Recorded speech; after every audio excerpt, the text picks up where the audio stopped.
semua orang ini pada main sirkus. Yang paling menarik kita dengarkan saja juga statement dari sahabat saya Rustam Effendi, ya. Mau orang bilang ijazahnya di sana ada UGM keluar, Rustam Effendi udah menemukan orang yang nyetak di pasar Pramuka.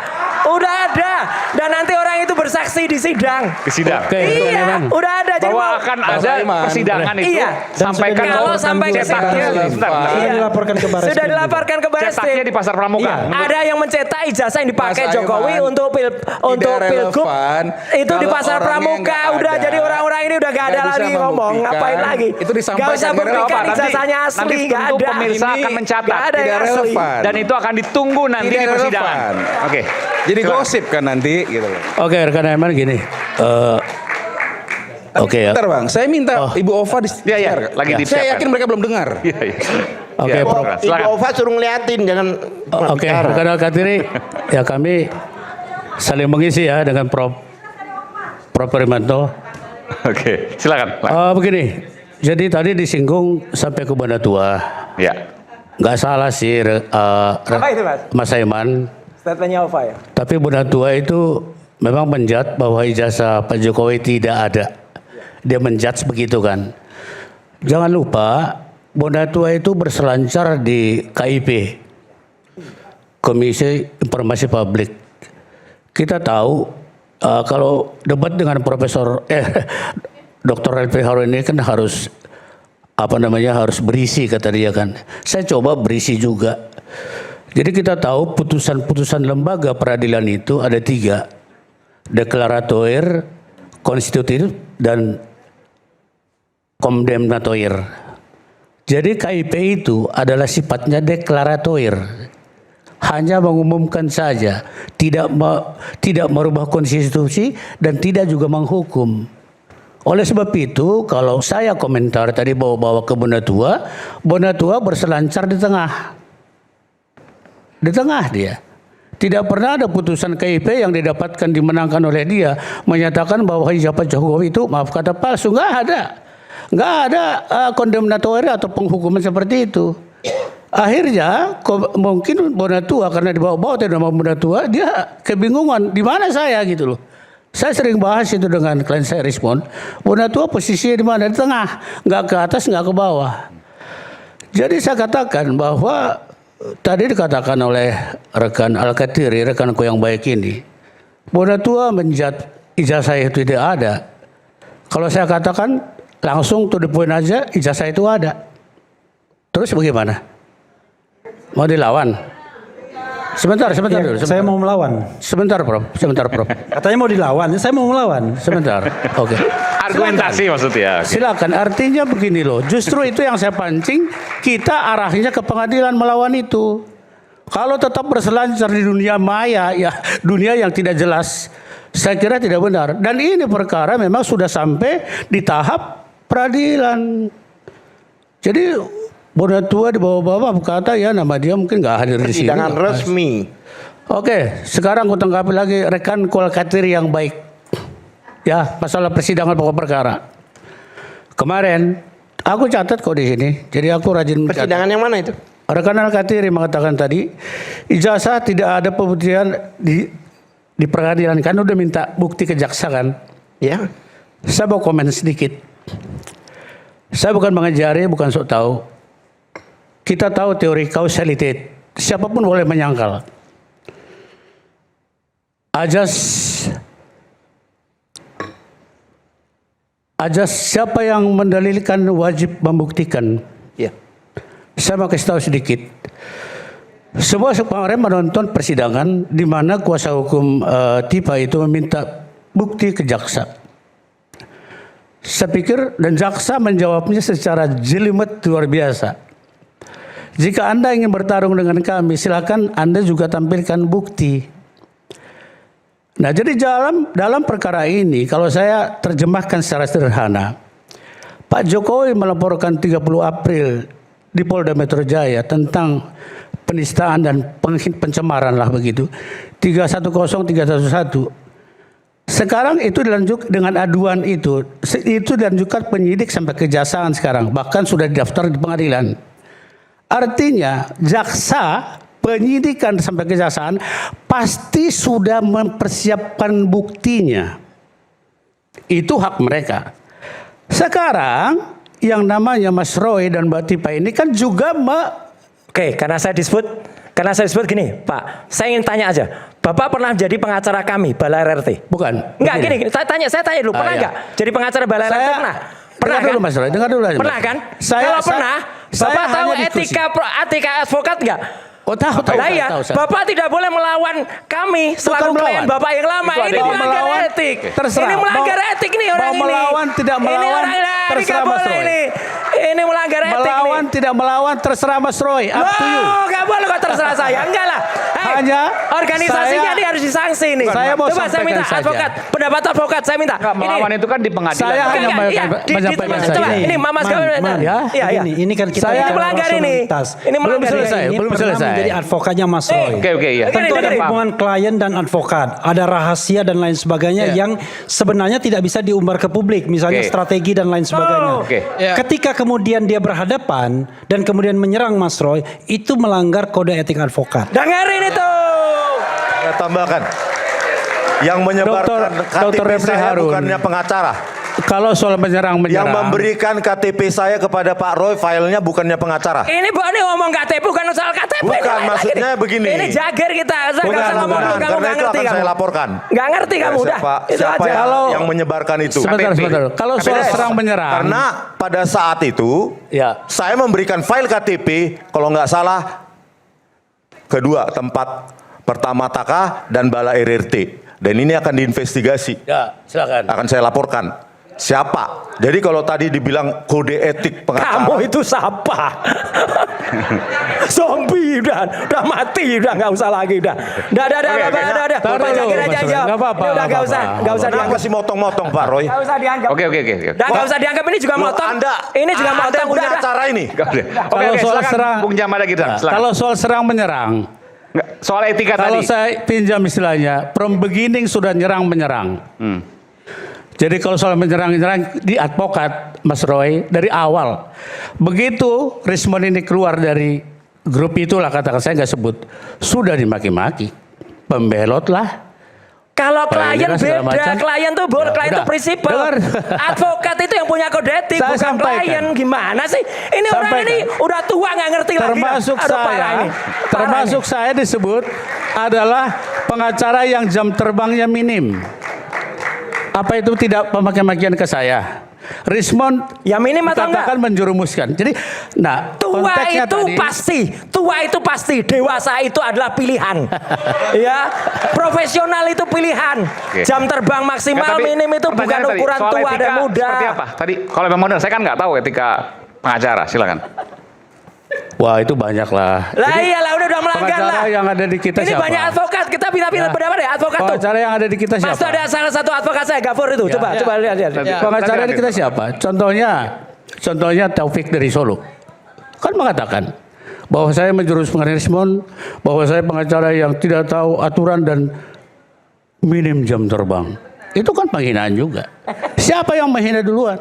Dan itu dilakukan oleh yang lain-lain juga. Dan saya kira banyak itu beredar di mana-mana. Tapi bagi saya no problem.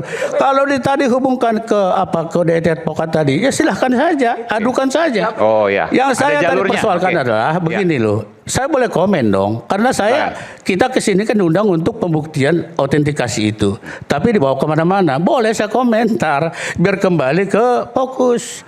Nah masalah pembuktian tadi ya tentu dari Al-Katiri untuk kliennya tuh siapkan bukti juga kan gitu kan. Itu aja singkatnya, jangan minta ke jaksa. Kan itu Sebentar. yang menjadi suatu hal yang Persidangan itu kan saya yang sidang. Ya memang siapa yang mendalilkan dia membuktikan itu memang demikian. Ya. Yang melaporkan kan. Nah, bukti-bukti yang katanya sampai 709 apa itu surat dan sebagainya itu kan dibuktikan. nanti saat Dan yang pembuktian kami minta rekan, kemarin saat itu, pembuktian itu kita nggak bahas lah itu hal yang barang mendasar bukti. bagi kita itu nggak usah dibuktikan. Itu dapat pada saat pembuktian dan saksi nanti ditampilkan. Loh iya. Gitu, masing-masing tampilkan bukti. Daftar Saya barang kira saya nggak perlu layani seperti itu. Ya, kita kembali ke Nah, terus gimana? tingkat Silakan satu sedikit hukum. silakan. Ya, Mas Aiman, saya kira ini menarik ya, karena bagaimanapun juga perkara ini kan perkara publik ya. Dalam arti masyarakat ingin tahu kebenaran material atas perkara ini. Tapi sebelum saya yang lain, saya mau menegaskan dulu bahwa sebetulnya sebagai seorang advokat, advokat itu adalah profesi, officium nobile, profesi yang terhormat dan mulia. Kenapa dia terhormat dan mulia? Salah satunya karena diikat oleh kode etik advokat. Dan di dalam Undang-Undang Advokat nomor 18 tahun 2003 di pasal 19 diatur bahwa advokat itu wajib merahasiakan segala sesuatu yang diketahui atau diperoleh dari kliennya, ya, karena hubungan profesinya. Itu jelas itu. Jadi kalau ada seorang advokat pernah menerima kuasa dari seorang klien, kemudian membuka bahkan ingin menyerang balik seorang advokat, seorang klien dalam perkara yang sama loh, dalam pokok perkara yang sama. Kalau perkara lain nggak ada masalah, ya. Misalnya Mas Roy diserang dalam bukan perkara Pak Jokowi, ya. Itu sebetulnya adalah pelanggaran kode etik advokat yang akhirnya membuat profesi advokat itu tidak menjadi mulia lagi, tetapi menjadi rendah. Karena praktek dari advokat tersebut, saya tidak menyebut orang ya. Ya, kalau ada yang merasa monggo. Ya, kalau ada yang mau merasa loh, monggo. Itu hal yang pertama. Atau ada yang mau bantah? Pak Jagirs mau bantah? Ya saya kasih waktu. Sebentar dulu. Jadi gini rekan ya. Gapur sendiri di sini live loh. Ingat ya. Di acara tanggal 21 itu saya ingat. Memaki Rismon ini dengan mengatakan Anda tidak tahu diri, Anda munafik, dan Anda tidak bayar sepeser pun dengan saya.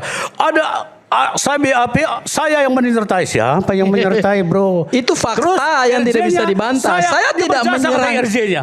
Saya tidak menyerang Rismon dalam kapasitas dia sebagai seorang klien saya ketika ada rahasia yang saya ungkap. Bilang Rismon munafik. Apa? Saya Di depan tidak pernah rakyat mengenal Anda. Mantan kliennya. Dan saya tidak pernah meminta Anda sebagai pengacara saya. Lah memang Anda tidak yang meminta. mendekati saya Anda di memang festival. tidak meminta. Saya Baru sudah menjelaskan dijadikan kepada adendum publik. oleh Bang Abraham Sebentar. Samad yang Anda tipu sekarang. Kok astagfirullahalazim. Rismon, Loh, kamu tidak punya kapasitas begini. untuk itu. Seolah-olah, ini saya luruskan. Saya pernah kenal Anda. Saya dan jelaskan kepada meminta Anda ya. Saya sebagai jelaskan kepada Anda pengacara saya. supaya Anda yang semua mendekati saya, Ya, oke. mengemis-ngemis pada saya. Saya istighfar. Saya jelaskan kepada saudara ya. Tapi dengarkan saya, Kapan dengarkan saya saya. pernah kenal Anda sebelumnya? Ya, dengarkan saya, nanti saya jelaskan kepada saudara. Kita dengar dia dulu. Oke ya, pertanyaan ini diulang-ulang terus dan saya sudah klarifikasi kepada publik. Ini bagus juga di forum rakyat bersuara. Saya memang ketemu Rismon di suatu tempat. Tapi saya demi Allah, demi Tuhan tidak pernah meminta untuk menjadi kuasa hukumnya dia. Saya bersumpah atas nama Tuhan saya. Ya. Demi Allah, saya tidak pernah meminta-minta seperti yang dia sebutkan. Itu satu hal. Hal yang kedua, saya itu menjadi kuasa hukum dalam perkara ini sudah saya jelaskan juga dalam podcast saya. Kalau nggak ini nonton Abdul Ghafur Sangaji official. Ini bukan promosi ya. Yaitu pada saat rapat di tempatnya Bang Ahmad Yani. Ada Rismon hadir, ada Jagirs hadir, ada Mas Roy hadir. Saya diundang oleh seseorang tersangka, sahabat saya namanya Bang Rustam Effendi. Diperkenalkan dengan dua lawyer dari Taka. Namanya Bang Jack Aspardi Piliang dan kemudian Bang Juju. Dua-duanya adalah senior saya dari Universitas Indonesia Fakultas Hukum. Saya dibawa dalam ruang itu, saya juga belum kenal Bang Rismon. Pada saat kami rapat untuk mempersiapkan pemeriksaan di Polda Metro Jaya, saya adalah orang terakhir yang berbicara. Ada Mas Roy saksinya. Saya duduk di pojok paling kiri. Kalau nggak salah 2 atau 3 orang setelah Jagirs.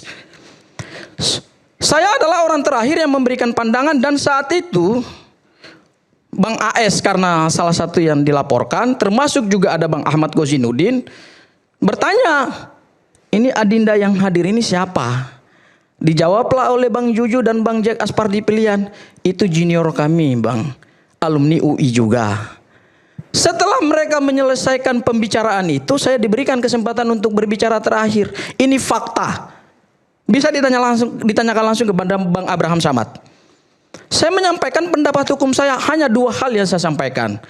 Setelah saya menyampaikan pandangan hukum saya, Bang Abraham tanya ke saya, Adinda, apakah Adinda adalah seorang advokat juga? Iya, saya seorang advokat.